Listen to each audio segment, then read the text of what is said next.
Okay. We're more or less ready. Learning sponsors, a year of learning, Isaac and Evelyn Blachor in memory of his sister. Chaya Rachel Bas Isser, friends of Leonie Meiselman. Leah Sabra Bat Chanach Zindel, friends of Melaskotsky, Moshe Zelig Ben Mordechai, Martin Lippman and family in memory of his wife. Malka Chana Bas Pinchas, friends of Herb Jeremiah, Tzvi Ben Zev, friends of Sam Coleman, Shmuel Ben Yaakov, friends of Gideon Lazinski, Mordechai Shlomo Ben Meir, Bella and David Adler in memory of her father, Eliyahu Ben Yosef Cohen, and those who were inspired by our Rebbitzin Emerita, Sheila Shapiro, Sarah Esther Malka Bas Meshulam Yisachar. A month of learning by the friends and students of Rabbi Shalom Kornblum, Rav Shalom Ben Mordechai, Susan and Ronald Podolsky, in memory of her father, Simcha Bunum Ben Yeshua, Michael and Judith Paretsky, in memory of his mother, Rachel Bas Avram, Susan and Ronald Podolsky, once again, in memory of her mother, Chaya Bas Avram Dov, B. Pizer, in memory of her father, Yischadov Ben Shmuel, Judith and Michael Paretsky, in memory of her mother, Razel Bas Yehuda Leib, Stanley Presser, in memory of his wife, Chaya Leah Bas Zeva Cohen, Malki and Rabbi Dr. Yankee Honig, in memory of her aunt, Emma Etel Bat Shimon. A week of learning by Eliana Goldwasser, in memory of her husband, Eliyahu Ben Mordechai, Yossi and Sippy Peleg, in memory of his mother, Shprinza Bat Akiva.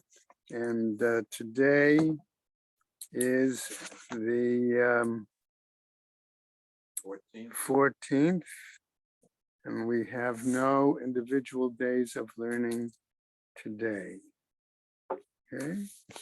And the Shema's having a Aliyah, Crank Rafir, Velti Yeshua Shematria, Machol B'nai Israel, Good Gabenshtia. Amen. Okay. Marty? Is Marty over there? Marty. Yeah, did I put out the right stuff? I'm not used to being the maitre d', right?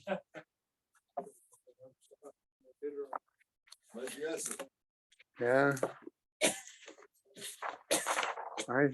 Did I put out the right stuff, Marty? The right stuff. You put out the right stuff. I'll say yes.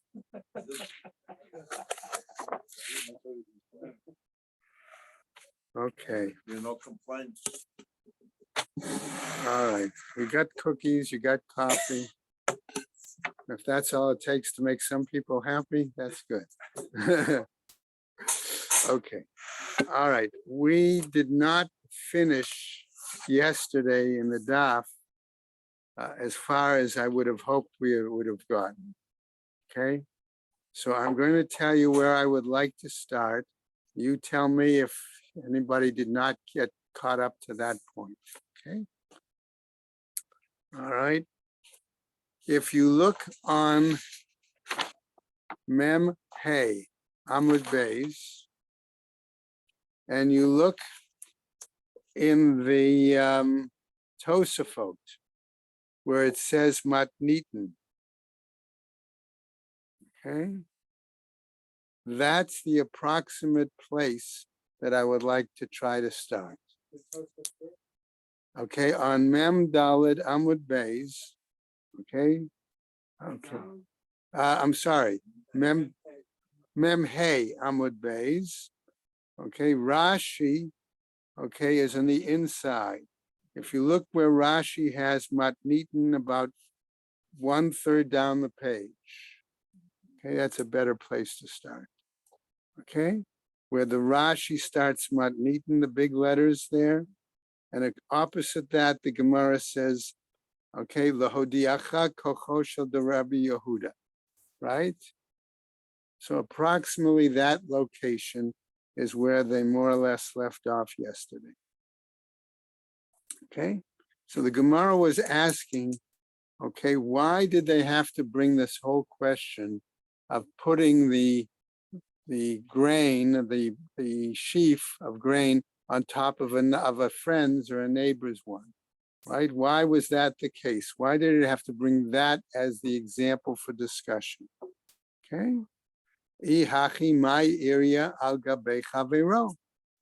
Okay. Afilu ba'afar u'b'tzror nami. Okay, even if it was covered with something else. Ein hachinami. Indeed, that's the case, says the Gemara. Lo diacha kochosh de Rabbi Yehuda. Right? The Amar afilu min b'mino hare tamun.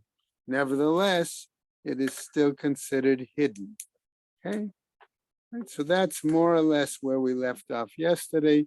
The entire Gemara's discussion was, okay, based on a brain teaser that basically suggested if you had one body on top of another, and they're from the same, and they're essentially the same item, okay, do you measure from the top?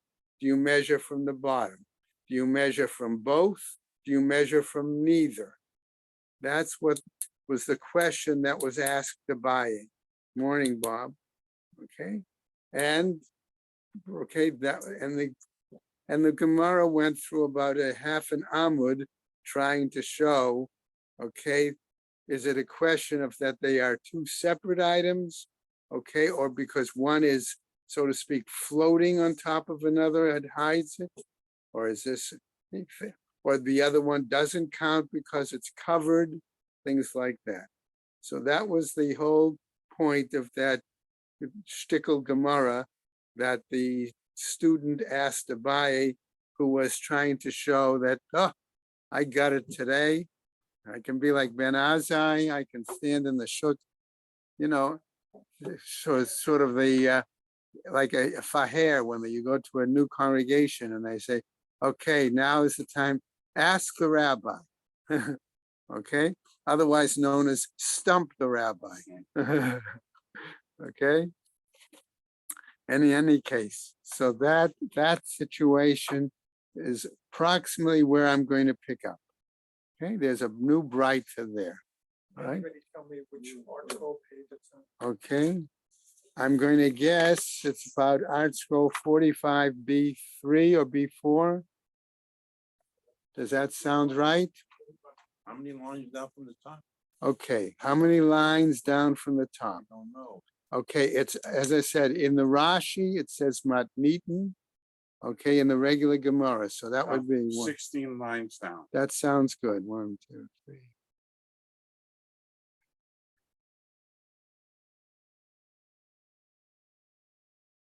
About 15, 16, right?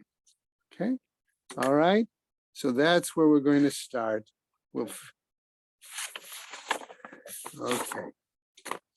Tanu Rabbanan says a bright. Bob, okay? All right. Says the new brighter. All right. Now, we're going to just clarify. The language of the Gemara says halal, a corpse. But the Gemara is going to understand from that this body was a situation where a sharp metal instrument, could be a sword, okay, is what brought about the death of the person. Okay, and then it's going to go into a situation of decapitation. Okay. Now you want to ask why it's using that example? The only answer I can give you is, remember, we've been discussing Egla Arufa, and you must decapitate the animal. Okay. The Torah says in other places, halal cherev. Rev. That would be another right. Okay. Okay. Thank you. All right. So Tanu Rabbanan, halal velo chanuk. Okay. In other words, he was, let's say, I'll use the word for the purpose, decapitated, okay, but not strangled. Halal velo meparper. Okay, ba'adama. Again, he was decapitated or struck with a sharp metal object. Could have been that's why I drew the parallel to the Agla Arufa, because that's neck is cut off, the head is cut off also with a sharp metal object that said the axe. Okay. Okay, but not while the body is still writhing on the ground. Velo tamun bagal, and it's not hidden in a pile of stones or anything else. No fail, okay, but it's fallen, velo talui ba'ilan, and they're not hanging by a tree. Basadeh, it's in the field, velo tzaf al pnei hamayim, and it's not floating on water. So darshaning the pasuk gives a certain criteria, okay, clearly to indicate when this corpse is found, okay, between two cities, the mitzvah to do egla arufa, okay? There are other situations implying that were you to find a corpse, you would not have to do egla arufa. That doesn't mean that you just leave the corpse there, okay? It means you still have to arrange for the appropriate kavura, okay? I wanted to bring that out. That did not come out totally yesterday in the shir. Okay.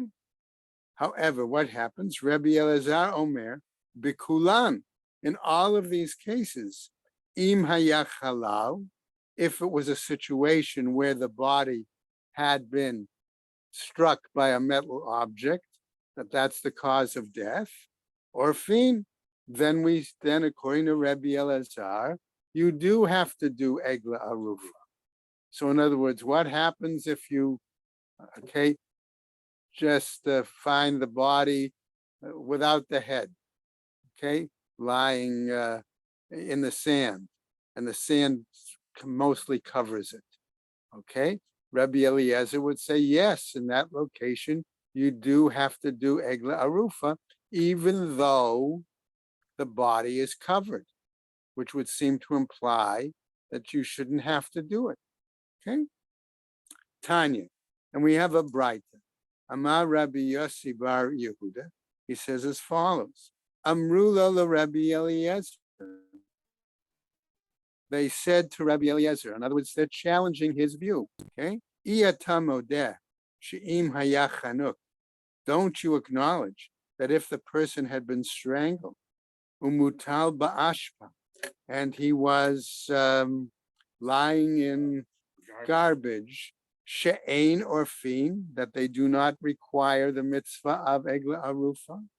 Alma, therefore, chalal velo chanuk, therefore somebody who had been decapitated but not strangled, hachanami ba'adama, is like something in the ground, right? Velo tamun bagal, but they're not buried under a pile of stones. No fail, velo talui ba'ilan. They fell, okay, but not hanging from a tree. Basadeh, velo tzaf al gabe mayim, that they're in the earth and not floating on water. So, right, what does Rabbi Eliezer say to defend his position? The Rabbi Eliezer Omer, he says, Chalal Yetera. Namely, in my pasuk, the word Chalal was found more than once. And therefore, I darshan the second use, the extra use of the word Chalal there, to tell me that therefore these other any kind of decapitation, according to him, would require the mitzvah of Egla Arufa. Okay. Now, what happens? I'll come back to our Mishnah. Nimtza samuch l'safar. We find the body close to the border. Okay, and the implication seems to be that it was, very certainly more not frequent, but more common. It could be to find the bodies there. Ola ir sheruba ovdei kochavim, or to a city where the majority was a Gentile, the implication being in those situations, the mitzvah of Egla Arufa would not need to be carried out. Dichtiv, why? Because it's written, Ki yemotzei prat lematzui. Because when you find it, okay, to exclude that which is, so to speak, lying around. Because they're more by the border, there are more people Right. who die. Right, commonly found, right? Ola ir she'ein ba beit din. Another exclusion of the mitzvah was regarding the measurement to a city. Okay, when you find the the mace, okay, in between two cities. What happens if only one of the two cities has a beis din and the other does not? The ba'ina ziknei ha'ir veleka. Why do we not measure towards that city? Because we require that the elders of that city be involved in the mitzvah process of Egla Arufa. Okay, and we don't have elders, in other words, a beis din to do so. Okay, Ein modedin ela le'ir chule. We don't measure except for the city, right? Yes, it is. Right, that was the point. Pshita, isn't that obvious? Kevan detana le'ir she'ein ba beis din. Why? Because it specifically teaches that we don't measure to a city that doesn't have a beis din. Ani yadana, I would know the ein modedin ela le'ir sheyesh ba beis din. I would there, if you tell me I don't measure to a city that has no beis din, then by svara, by logic, I can deduce that I should measure to a city that does have a beis din. Why then do we have to even mention it? Is Instead of 23, it can't be 3. right? What's the case? Ha kamash malan. It comes to teach us kedetanya, as was taught elsewhere in another brayta. Minayin she'im nimtza samuch la'ir she'ein ba beis din, shemanichin ota umodadin la'ir sheyesh ba beis din. Does that mean to tell us that it comes to say that we leave that body there and we measure from that spot to the city, the closest city that does have a beis din? Is that what it's trying to tell us? Talmud Lomar, the text, however, is teaching us V'lakhu ziknei ha'ir hahi mikom makom. No, that we said the elders of the city from regardless, any place. Okay, in other words, even if it does not have, it seems to be a beis din of 23, there must be at least some, maybe it only has a beis din of 3. Okay, nevertheless, they are considered ziknei ha'ir. Okay. But this capital, would it have to be a beis din of 23? It should be. It has to be. Okay. All right. But right. So what happens? We finish that item and we go now to a further discussion. Right? Our new mission. Nimtza michuvan ben shtei ayarot. The corpse was found exactly between, okay, equidistant between two cities. The diuk. Okay, that's I say exactly. All right, what happens? Shtehen meviot shtei agalot. Divrei Rabbi Eliezer. According to Rabbi Eliezer, each city must go through, do the mitzvah of Egla Aruf. Right? Ve'ein Yerushalayim mevia Egla Aruf.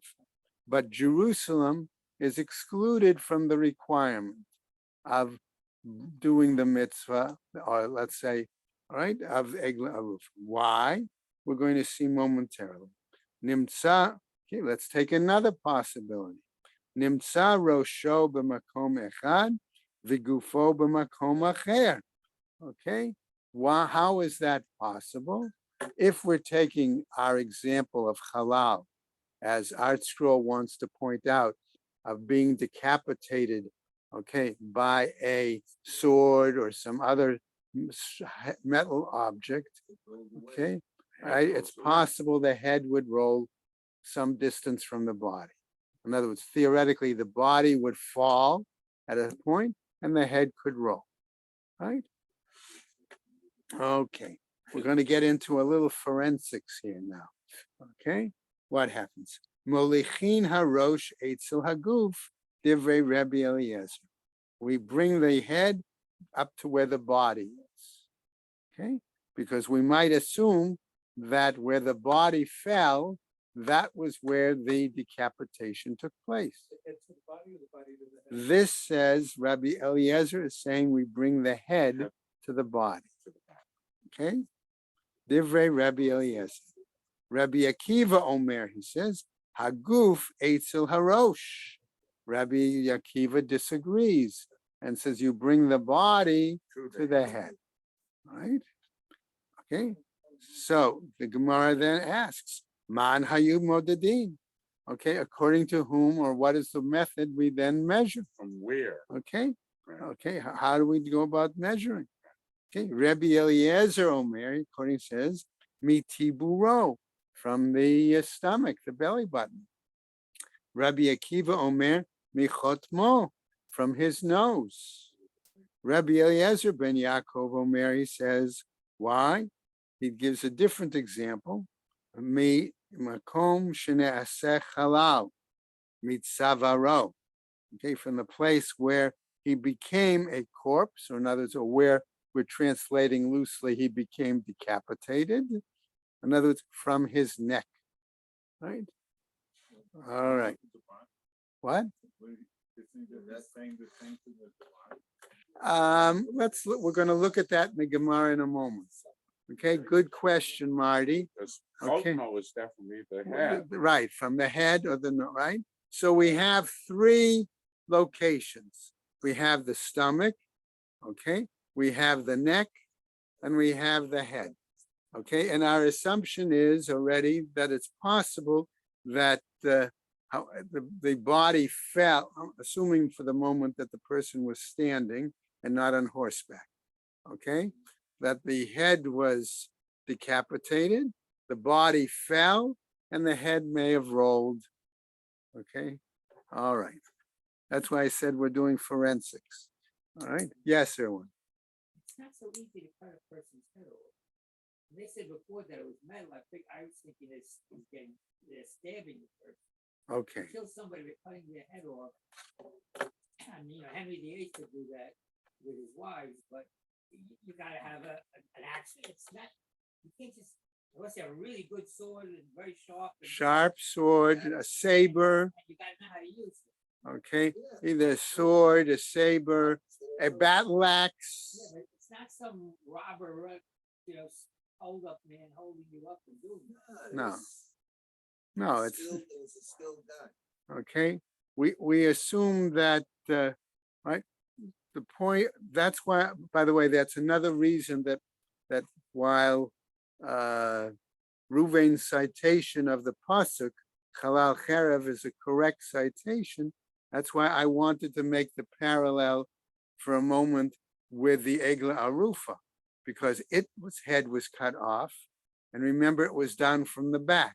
We're going to see in the Gemara ultimately why it was done from there. And you could imagine, okay, that if you had whatever, I don't want to call it simply bandits, but because that would be more than that. In Egla, we have a whole team over there Yeah. to do it. Okay, You know, but so but one imagine, if you will, that somebody is running on the road to get away from whatever, and whoever pursuing them is on either horseback, camelback, whatever, etc., and they take out one of those big sabers, okay, like you also would see in the Aladdin movies or all sorts of other kinds of things, and whoosh, like that. pretty sharp. Yeah. You did that very well. Just now. I guess I saw a few movies. Okay, now what happens? My Tama de Rabbi Eliezer. So the Gemara wants to know, what is the reasoning behind Rabbi Eliezer that he's saying that the measure has to be from the stomach? No, that both, Okay. that is, yeah, when it's equal, both cities bring. That's what's going on. Yeah, we're going to get to that in a second. Kasavar of Charlotte some same. Why? Because he's of the opinion that one can make an exact measure. Ukrova va'afilu krovot. Okay, in other words, why did he say it? It was both cities. Okay, because you could make the exact measure, and one may be closer, or maybe they're both equally close. That's the point. Ve'en Yerushalayim meviya egla arufa, and Jerusalem does not bring, right? The Amar Kra, because the pasuk says l'rishta, to be able to inherit it. Ukesavar, and we're of the opinion Yerushalayim no lo nitchalka l'shvatim. Jerusalem was not considered among the the particular property of any single tribe. It was not part of the inheritance of a particular tribe. Okay, best example, remember, is our discussions about the Beis Hamikdash, and there was a shtickle Binyamin there and a shtickle Yehuda there, This Mahardarma would argue with that. right? What? Yeah. Okay, so let's go. Nimtza rosh b'makom chuli. B'mai kamiflage. What are they arguing about? Ilema le'inyan midida kamiflage. If we're saying they're arguing about how the measurement is to be done, ha midikatani sefa. But we have what's taught towards the end of our Mishnah. Okay, me'ayin hayumodadin. It asks in the Mishnah on what, where, how do we know, or on what's the basis? Okay, about how to measure. Miklau, the Resha lo b'medida askinan. This seems to imply that the beginning of our Mishnah is not arguing about the issue of measurement. Rather, Amar Rabbi Yitzchak, what could it be arguing about? The following, suggests Rabbi Yitzchak. B'meit mitzvah.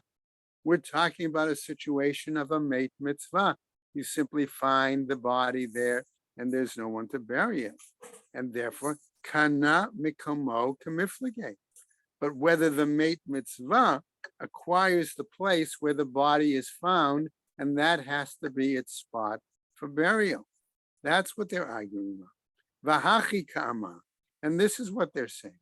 Likovro, according for the purpose of burying the body, the corpse, kana mikomo. It has acquired that specific spot. Vehecha denimsa rosho b'makom acher v'gufo b'makom acher. And in that case, where it's a situation where we find the head in one location and the body in another location, molichin harosh eitzel hago. Okay, he says we bring the head to the body. Divrei Rabbi Eliezer. Rabbi Akiva disagrees, and he says, right, haguf eitzel harosh. We bring the body to the head. B'mai kimiflage. What then are they arguing about? Mar savar gufei beduchte nafil. One master holds that the body fell in that location, right? Wherever it happened. The Resha denare v'nafil, that the head then rolled, okay, after the body fell. Umar savar, and the other master holds, Resha heche denafil nafil, that the head, okay, is where the body fell, okay, all right, and that perhaps then the body the head fell, and then the deceased corpse sort of, like the old zombie movies, it sort of struggled, slid down around, However, gufahu derahit azil, okay, exactly, that the body itself simply struggled or moved somehow and went. Okay, so man hayu modadi.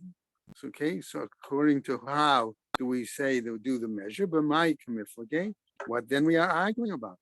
Ma savar ikachayuta ba'ape. One master holds that the essence of existence, I'm going to use that word, is through the mouth, the nose. Okay, in other words, breath. Umar savar ikar chiyuta b'tibura. And the other holds that the essence of existence is through the stomach. In other words, birth, through pregnancy. Okay, that's where there's food, right. The Muslim is. Well, that's also lema ki hai tanai. Shall we say therefore that it's like the argument of the following Tanaim? Mehechan hulad havlad notzar. Where is it from which the progeny is born? Is formed? Me rosho. It starts with the head. V'chein hu omer, and that's why he says mimei imi ata gozei. Okay, from the intestines, the internal organs of the mother, that he took free out of the mother's womb. Va'omer, and it further then says, Gazeh gezercha ba'ashlichi v'gomer. Okay, and then it says, cut off hair and cast it away. So that's why he would say it comes from the head. Abba Shaul, on the other hand, Omer mitiburo. It comes from the stomach area. Okay, what happened? What does he say? Umishalech shorsho ilach ve'elech. Okay, and from the stomach area, then the body parts stretch out, the arms, the legs, okay, things like that. Okay, all right. So what happens? Afilu. Okay, Tema, you might even say though, Tema Abba Shaul holds that way. Adkan lo ka'amar Abba Shaul elele inyan yitzira. No, what Abba Shaul was arguing about, okay, was more what was the essential starting point of birth. Okay, the chi mitzar vlad mimitziate mitzar. Why? Because he says that the embryo, the body starts there and then goes from the middle and then spreads out. Okay, aval le'inyan chiyuta, but in regarding to the person's existence, the chuli alma ba'apehu. But everybody agrees that one's existence is based on being able to breathe, and that's normally considered through the nose. Okay. Dichtiv, as it's written, kol asher nishmat ruach chayim ba'apav v'gomer. Okay. Now we go on again from our Mishnah. Rabbi Eliezer ben Yaakov Omer, mimakom shene'aseh halal mitzavaro. That was the third opinion, that you measure from the neck, right? My Tama, what's his reasoning? The Rabbi Eliezer ben Yaakov, kedichtiv, because it's written, latet otcha al tzavarei chalalei rishaim. Okay, because we have the pasuk that uses both the connection of neck and halal and corpse there. Okay, new Mishnah. All right, matnitin. Right, niftaru ziknei Yerushalayim. Okay, so it appears from this Mishnah as we continue that members of the Sanhedrin had to travel from Yerushalayim to do the measurement.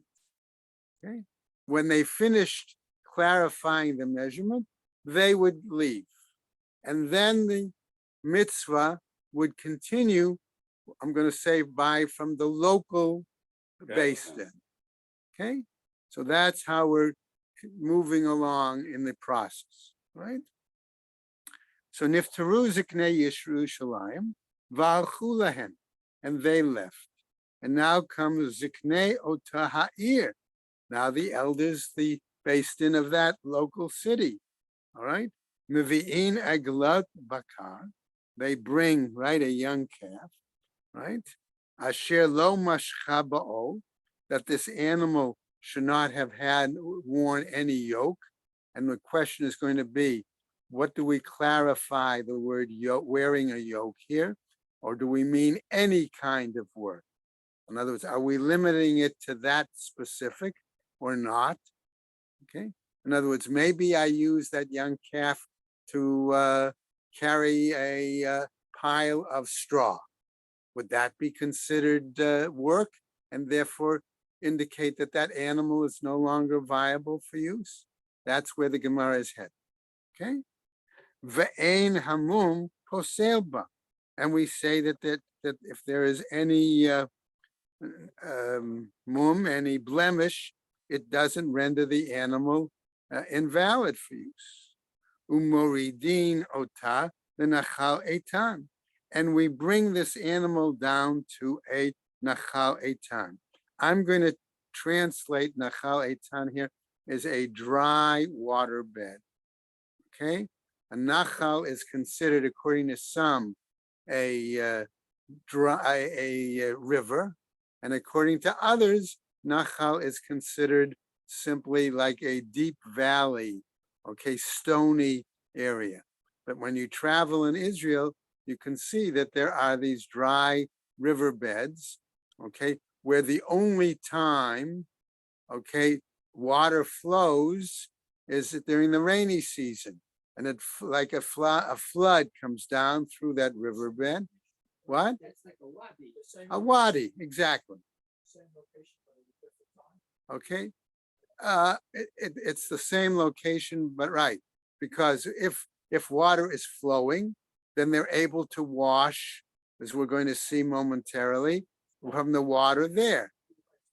Okay, but it's like a wadi, exactly. Okay, and right. So what happened? But normally, because of the speed of the water during the rainy season, it's going to carry rocks and things like that. And therefore that location, that wadi, thank you, Erwin, okay, is clearly unable to be utilized for any fertile purposes of growing. And that's part of the key of understanding Nachal Eitan. Okay, all right, so let's go on. All right. We also say that this is done not where the body is found. The body could be found Elsewhere. Right. Uh-huh. Right. And while the Nachal Eitan would be, the Gemara is telling us, would be the preferred place to do it, it doesn't necessarily, if you don't do it there, it doesn't render the mitzvah invalid. Okay. Okay. All right. So what happens? Oh, all right. I just gotta keep an eye on the clock a little bit. Okay, we'll keep going. Afal pisha eno eitan, right? And that's what it says. The Nachal Eitan, eitan kemashma'o, eitan like its name, namely kasher. It's hard, it's rocky land. Afal pisha eno eitan, and even though it may not be that rocky or hard, kasher, it's valid. V'orfino ta b'kofitz me'achoreha, and we decapitate the animal with an axe from behind. Okay. Umikoma asur milizroa umila avod. And that location where the Egla Arufa mitzvah is being carried out, it is prohibited to seed it and to work it. That says it's so to then have a plant, how do you mark it so that permanently it won't be? We'll see. Maybe the Gemara talks about it. Good question. Shraga 5. Okay. Umutar lisrok sham pishtan, but it is permissible there in that location to comb flax, ulinaker sham avanim, and to chisel there a stone. So we go on. Ziknei otaha'ir rochtzin et yedehem. The elders of that city, in other words, the based in of the city, wash their hands b'mayim b'makom arifah shel egla, at that location, assuming that there's water there. Okay, they wash their hands there. V'omrim, and they say the follow: Yadenu lo shafcha et adam hazeh. Okay, our hands do not shed this blood. Ve'einenu lo ra'u, and our eyes did not see. So the Gemara asks, V'chi al da'atenu alta sheziknei beit din shofchei damim heim. Do we ask the question, could we even imagine that the elders, the based in of a city, would be the ones that would shed blood? Okay, so the Gemara reworks that statement. Ella rather, shelo ba'al yadenu upatranuhu below mazon. Okay, that he did not come before us in our presence, right? And we let him go out without any foodstuffs. V'lo ra'inuhu v'hinachanuhu v'lo leviyah. And we did not see him again in our presence without being able to send him away with some escort. Okay. So what happens? Let's go on now. Right? Where are we? Now we finally get to today's stuff. Right? Okay, let's try. V'hakohanim omrim, and the Kohanim of that city, all right, say as follows: Kaper la'amcha Yisrael asher padita Hashem va'al titein dam naki b'kerev amcha Yisrael.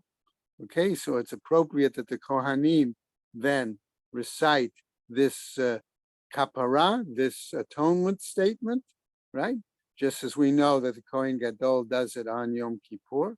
Okay, lo hayu tzrichim lomar v'nichpar lahem hadam, but it was not necessary for them to finish the rest of the pasuk. Okay, that says that they became cleansed of the bloodshed, right? Ela ruach hakodesh mivarshatam. Okay, but rather the divine spirit says to them, Ematai sheta'asu kacha hadam mitkaper lahem. Okay, when you follow out this mitzvah, okay, and carry it out appropriately, that's when the blood will act as the atonement. Right? Okay, says the Gemara. V'yehei mum posel ba'agla mikal v'chomer. Okay, maybe we should say that the egla arufa should be, we just said in our Mishnah, that it doesn't become batal, it doesn't become invalid because of a mum. But maybe we should argue that it should become invalid based on a kal v'chomer. Okay, from what? Namely, we're going to compare it to the para aduma, the red heifer, right, or red cow. Uma para she'ein hashanim poslot ba, whereas the para aduma, the age of the animal, the years, do not render it invalid. Mum poselba, nevertheless, I'm going to say a blemish renders it invalid. Egla, the egla arufa, sheshanim poslotba, that the age does render it invalid. Okay, eno din, should it not be logical? Here's our kal v'chomer. Sheyehe mum poselba, that if there's a blemish, it should render it invalid. Shani hati, it's different there, says the Gemara. Da amar kra, because our pasuk specifically tells us asher ein ba mum, because there is no blemish with it. Ba, with it, mum posel. Only when it has the blemish. That's Only when the paraduma. right, right. Ba, with it.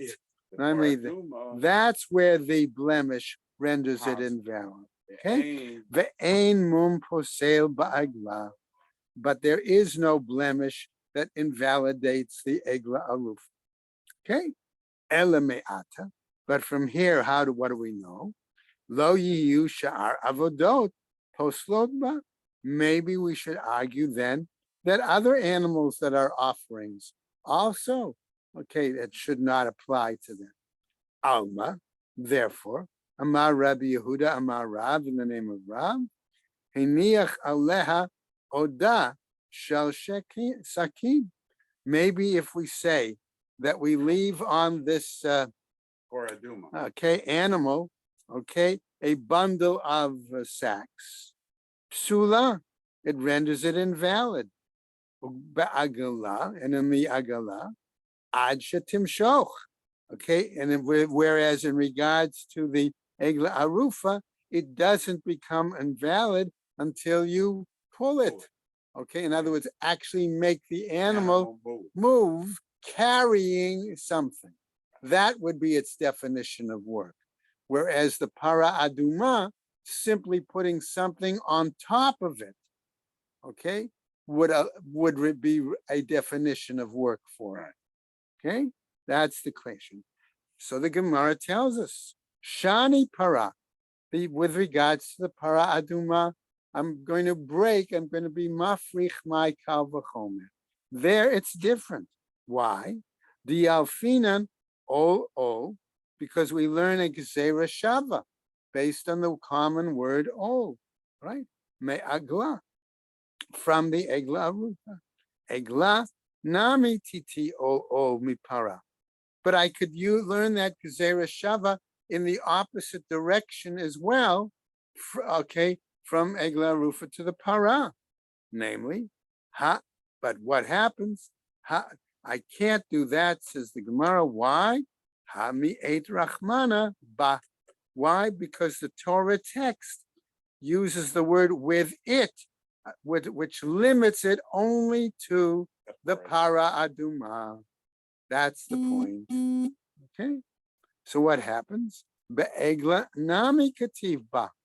But wait, I'll point out that with the egla, there too I have the word with it. Okay? Hahu mebayele lema'ute kodshim. Therefore, that comes to tell us to exclude the idea of the other offerings. Dilo pasla baho avodah. That working an animal and then using it for a korban, the work does not render that animal invalid. Okay? Salka da'atach amina. It's possible I might have thought to say the following. Liti kabakava chomer me'agala. Learn it as a kava chomer from the agla. Uma egla. So now I'm going to try to do that. Uma egla she'ein mum poselba. Whereas an egla, we say no blemish. A blemish does not invalidate it. Avodah poseledba, but work does invalidate it. Kadashim, other offerings. Shamum poselet bahem, where a blemish does render them invalid. A no din, is it not logical then?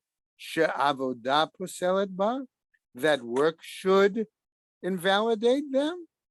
So the Gemara says, Ikala mifrach.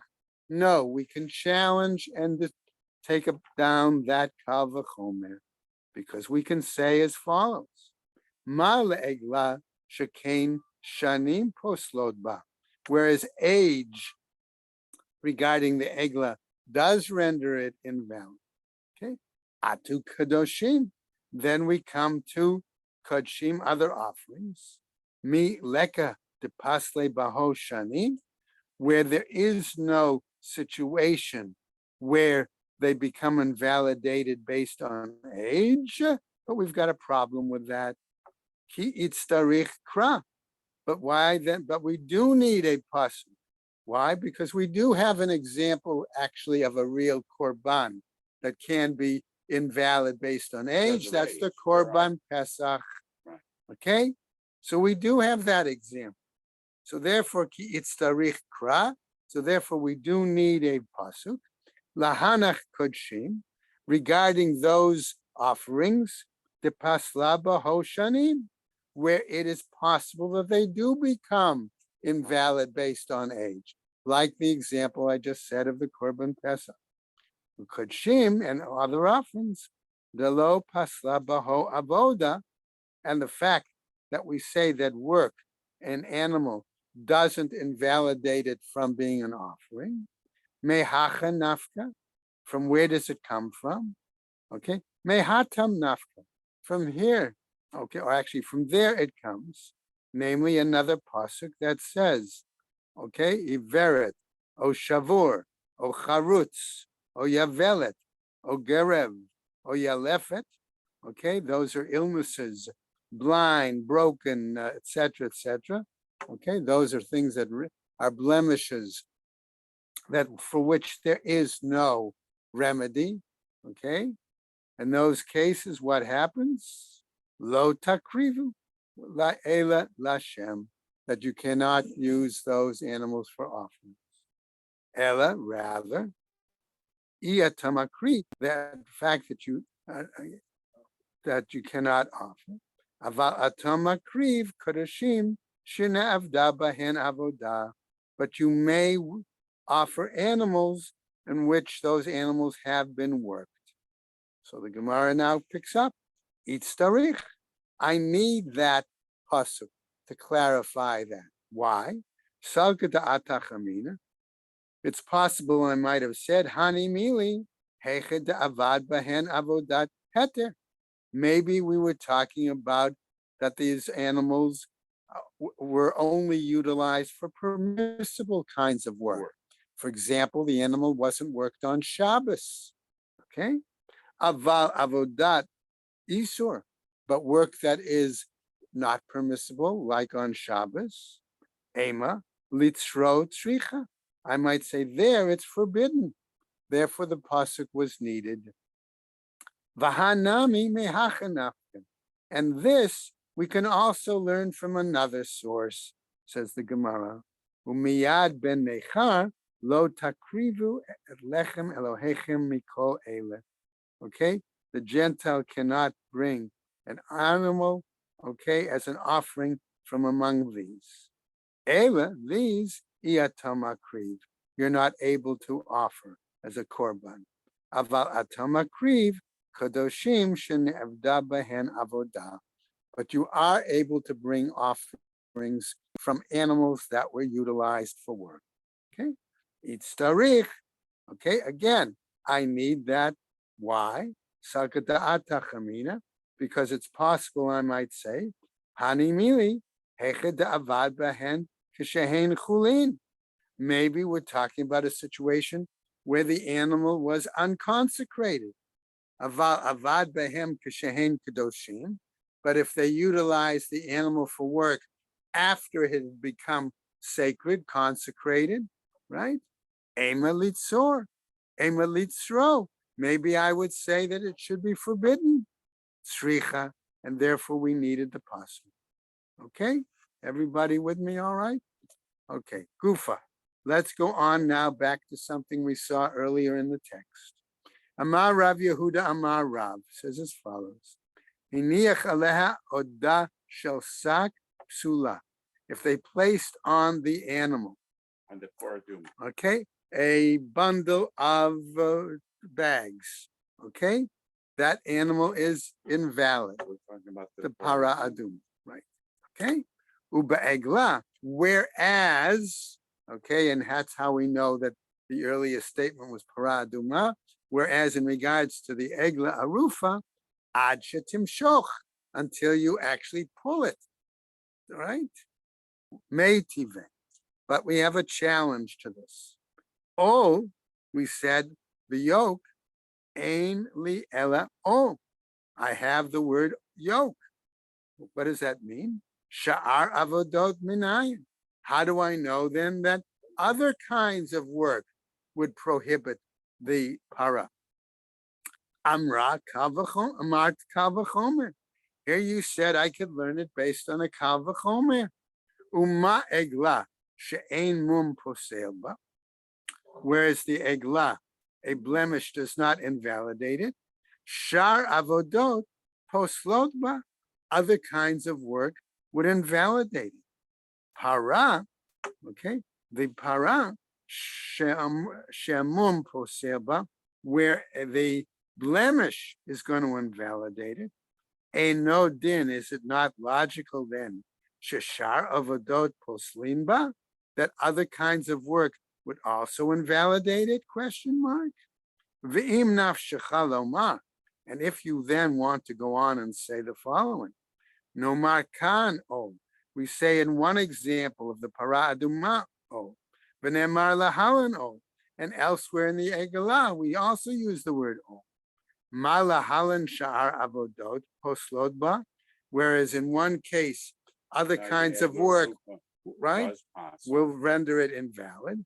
Afkan sha'ar avodot poslodba. Then maybe other kinds of work should also invalidate the other. Mine, what is it? Im nafshecha lomar. If you're going to say that, v'chitema, when you say so, ika lemifrach, it's possible to challenge it. Ma le'egla shekein shanim poslotba. Okay, whereas the egla, its age is going to invalidate. Inami kadoshim yochichu. If that's the case also, then maybe other offerings would bring proof. Shemum posel bahen, that a blemish invalidates them. Ve'ein avodah poselet bahen, but work does not invalidate them. So therefore there isn't a parallel. Ne'amar kan o, but we can say here it says a yoke. V'ne'mer lahalan o, and there it says a yoke. Ma lahalan sha'ar avodot, whereas here it's other kinds of work. Afkan sha'ar avodot. So there too may be other kinds of work. So in other words, if my kal v'chomer doesn't produce the result, maybe I'll come back to the gezerah shava and use that. Okay? Right? So what happens? Umimakom shaba'ata, from the very place that you derive that law, Malahalan ad shetimshoch. But here it said clearly, until you pull it. Afkan ad shetimshoch. So here too, regarding the animal, it says until you pull it. Tana'aihi. This is a machloket tanaim. The ikatamaite la me agla, because there are those who bring it based on the agla. Ikatamaite la mi gufa de para. And there are those who bring it based on the body of the paraduma, the Tanya, as we learn elsewhere in a Braita. O, okay, yoke, ainly ella o. Okay, that would seem to imply only when a yoke is put on the animal is what work invalidates it. Okay, shar avodot minayin, other kinds of work. How do we know this? Talmud Lomar says the Torah text, asher lo ala aleha o mikol makom. Okay, any kind of yoke upon it, which implies any kind of work. Right. Okay. Imkain, if that's the case, ma Talmud Lomar o. Why then does the Torah use the word specifically yoke? O posel bein b'sha'at avodah, bein shelo b'sha'at avodah. The yoke on the animal will invalidate it regardless of whether it was used at a time of work or when the animal was just yoked for whatever other reason, okay, as well. Sha'ar avodot, okay, other kinds of work, ein poslot, they do not invalidate, ela b'sha'at avodah, only in time when the yoke is used to clearly work the animal. Ve'ema, and therefore I might say, asher lo Allah aleha, okay, that it was not upon it. Klal, that's a general statement.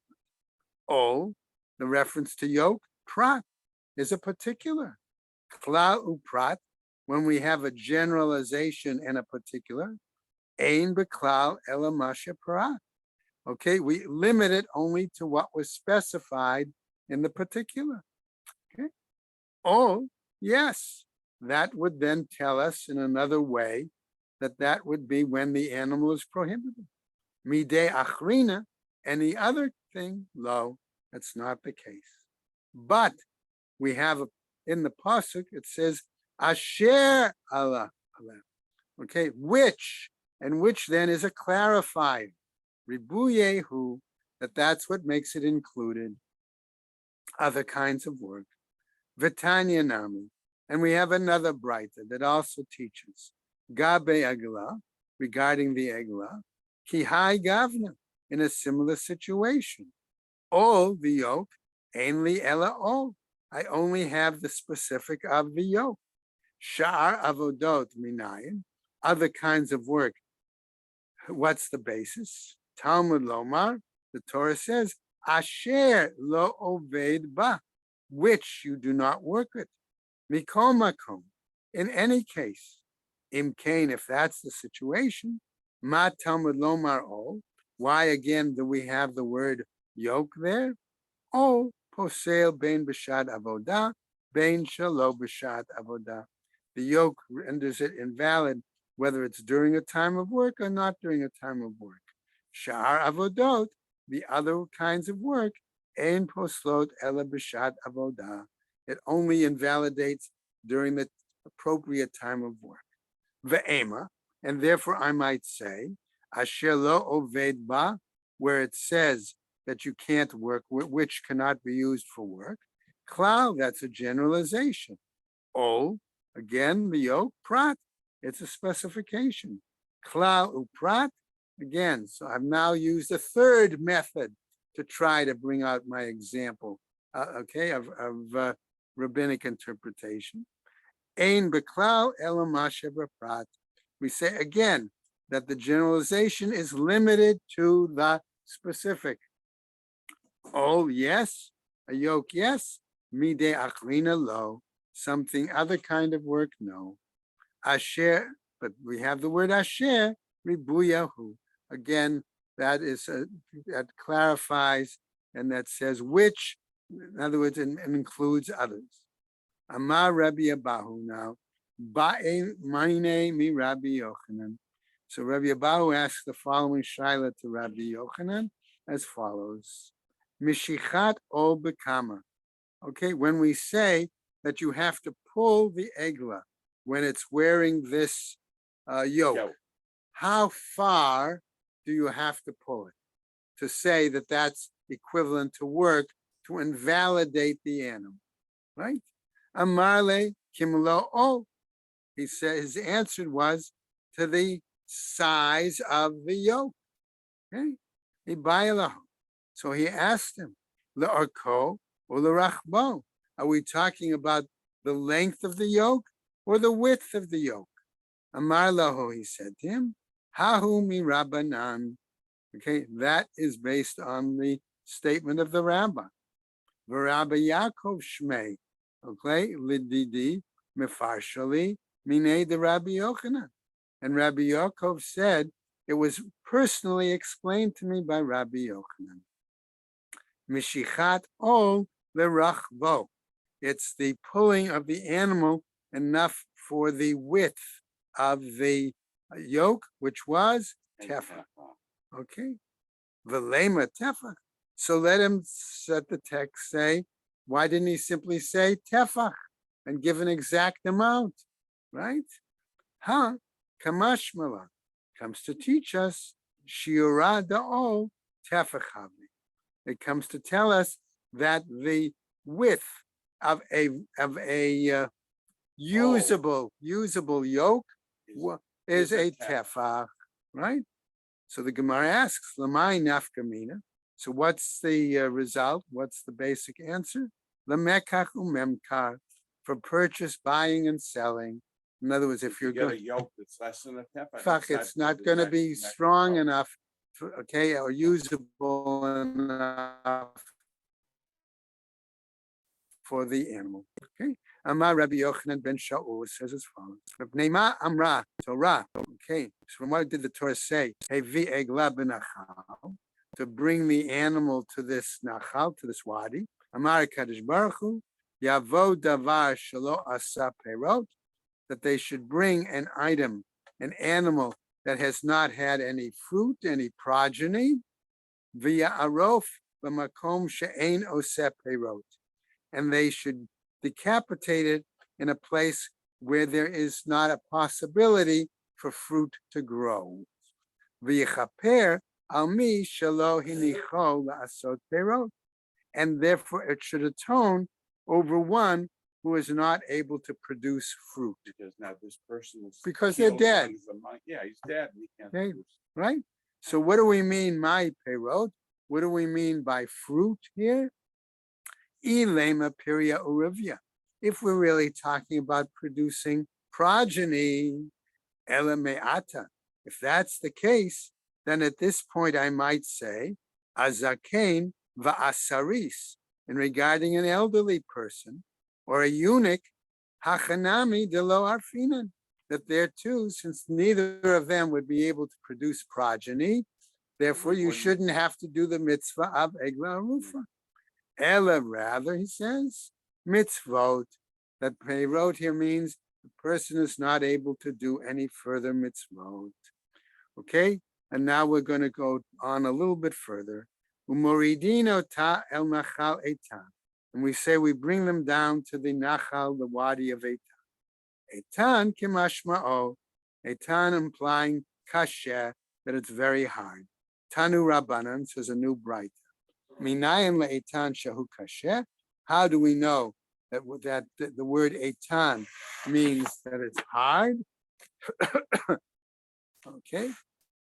As follows, we're on the top of Amud Beis, citing a pasuk, Eitan moshavecha v'sim basela kanecha. Strong thy dwelling place, it's set in the rock. That's an example. Or another pasuk, Shemu harim et riv Hashem va'etanim mostei aretz. Again, so the mountains are parallel to etanim. So, okay, so that example, right? Minayin le'etan shahu yashen. How do we know that in other places the word etan refers to ancient or old? Shne'amar goy etan hu goy me'olam hu. Okay, that it is a ancient people. V'orfinota b'kifutz me'achareha, and they cut off, decapitated from behind. Okay, Ma'itama, what's the reasoning? Gamar arifa michatat of, that we learn the word arifa as a gezerah shava from the example of a chatas of, that the bird offering that's brought by the mitzora, tzav, tzava, etc. Umikoma asur milazroa mile'aved, and the place is forbidden to be planted or to be worked. Tanu Rabbanan, says a Braita, asher lo ya'avod bo v'lo yizareya. It cannot be worked or planted. L'she'avar, maybe that refers to in the past. Rabbi Yoshua, that's the view of Rabbi Yoshua. Rabbi Yonatan Omer, he says what? Lahaba, for the future. Now, language here issue, I'm going to give it Amar Rava, suggests the text. Lahaba tikuli Amar lo plige, in saying that that location cannot be worked or planted in the future, nobody disagrees. The chtiv, why? Because it says v'lo yizareya, that it cannot be planted. Ki plige, where do they disagree? L'she'avar, whether it applies to the location in the past. Rabbi Yoshia Savar Mikatab below Yehubar. Okay, is Rabbi Yoshia's of the opinion, isn't it written and understood to be, it hasn't been worked, which we'd refer to the past. Okay, but Rabbi Yonatan Mikatab Asher Lo Na'avod understands it to mean, isn't it written that it should not be worked in the future? But Rabbi Yoshia, Asher la'avar mashma, and Rabbi Yoshia, since it says which, Asher l'she'avar mashma, it comes to tell us clearly that it applies to the past. The Rabbi Yonatan, Asher Rebuyahu, but Rabbi Yonatan understands the word Asher, which, to be inclusive, in other words, simply a normal part of the pasuk. Okay? And I think maybe we should stop there for today. Okay? Because that will give us a good place to pick up tomorrow. These are long amudim. We'll do the best. What? We'll get it. Okay. Okay. The next few amudim are still pretty long. We'll do the best we can. What can I say? I didn't write the Gemara, right? You did? No, I just try to teach it. That's all. Okay. All right, everybody. Have a good day. Stay well. Take care. Okay. Walking. Okay. All Thank you. right, Juan. Thank you very much. Take care. We'll see you tomorrow, hopefully, God willing. All right. God willing. Bye-bye.